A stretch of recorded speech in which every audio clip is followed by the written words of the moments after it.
السلام علیکم جان آغا. یوه ښاري جینۍ په کلي کې سوه واده.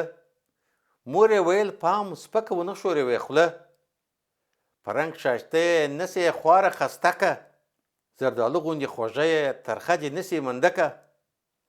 د ښې ناوې بخت دی د هغې په خپله ټنډه، نه چې ټوله ورځ وي په کور کې په منډه.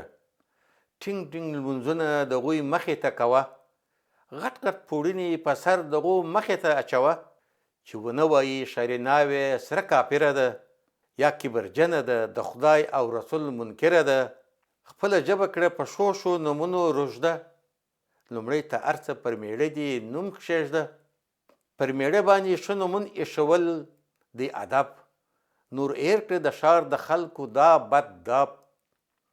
په کلي کې میړه څوک نه بولي په نامه، په هغه یو ښه عشقي نوم مه غورځوه له پامه.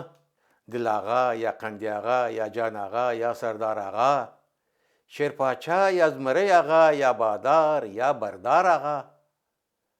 د ناوې د تخت درېیمه چې سوه په ختمېده، ناوې د ټولو مخې ته ودرېده په نفلي لمانځه.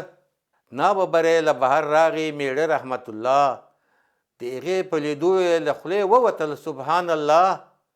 د لمانځه په پای کې ناوې وګرځوئ سلام، د میړه د احترام لپاره یې بدل کړئ خدایي کلام. رسته خوا یې مخ کړ ول السلام علیکم جان آغا، چپه خوا یې مخ کړ ول السلام علیکم جان آغا.